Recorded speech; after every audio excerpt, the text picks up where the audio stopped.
जय गुरु जी। सुप्रभात दोस्तों, यह है आपका अपना प्रिय आरजे आदि कश्यप मुंबई से मानुस और आपके लिए लेकर आया है आपका मनपसंद प्रोग्राम पॉजिटिव कर्मा। आज दोस्तों रविवार का दिन है और मुझे उम्मीद है कि आप अपने परिवार के साथ चाय की चुस्कियां ले रहे होंगे। आपका ज्यादा समय ना लेते हुए मैं प्रोग्राम की शुरुआत करता हूं। एपिसोड नंबर है 557 पॉजिटिव कर्मा। दोस्तों, रिश्तों में आपसी मधुरता वहीं नष्ट होने लगती है जब एक दूसरे में विशेषता कम और कमियां अधिक नजर आने लगती है। स्वार्थी इंसान से मित्रता रखोगे तो वो आपको मजबूर बनाएगा, और अगर सच्चे इंसान से आप मित्रता रखते हैं तो वो आपको मजबूत बनाएगा। फैसला आपके हाथ में है कि आप स्वार्थी इंसान के साथ जुड़ना चाहते हैं या फिर ऐसे इंसान के साथ जो सच्चा इंसान है। आरजे आदि कश्यप मुंबई चा मानुस।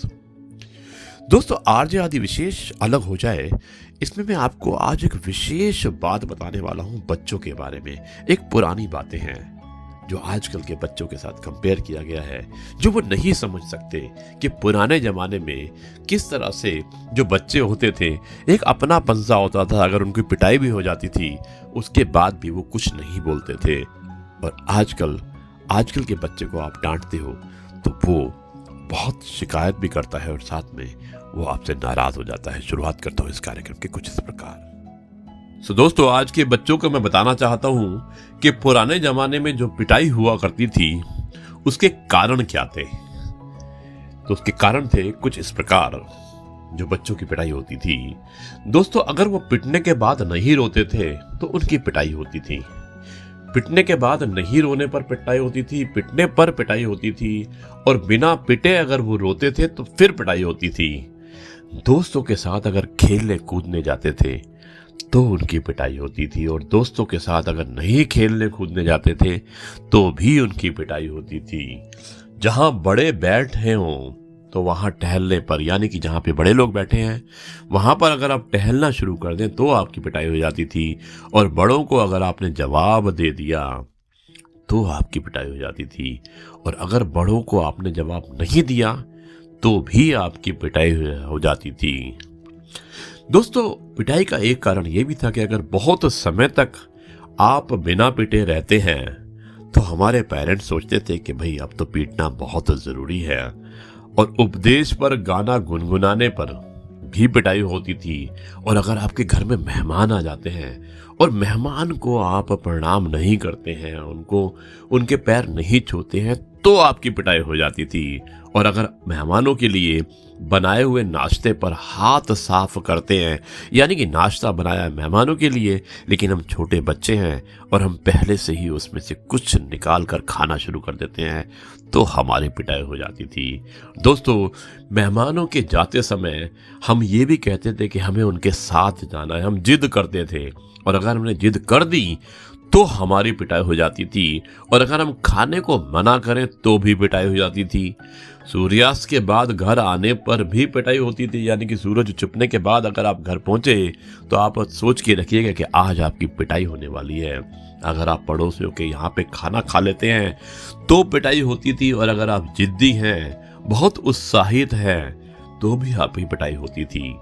दोस्तों, हम उम्र के बच्चों के साथ लड़ाई में हार जाने पर हमारे पिटाई हो जाया करती थी, और हम उम्र के बच्चों के साथ लड़ाई में जीत जाने पर भी तो हम करें तो क्या करें कि हारे या जीते, लेकिन एक बात सही थी कि हमारी पिटाई होना निश्चित था। अगर हम धीरे धीरे खाते हैं तो भी पिटाई होती थी, और अगर हम जल्दी जल्दी खाते हैं तो भी पिटाई होती थी। बड़े अगर जाग जाएं और हम सोते रहें, दोस्तों पहले यही होता था कि हमारे अगर पेरेंट्स जाग जाते थे और अगर हम सोते रहे तो हमारी पिटाई हो जाती थी।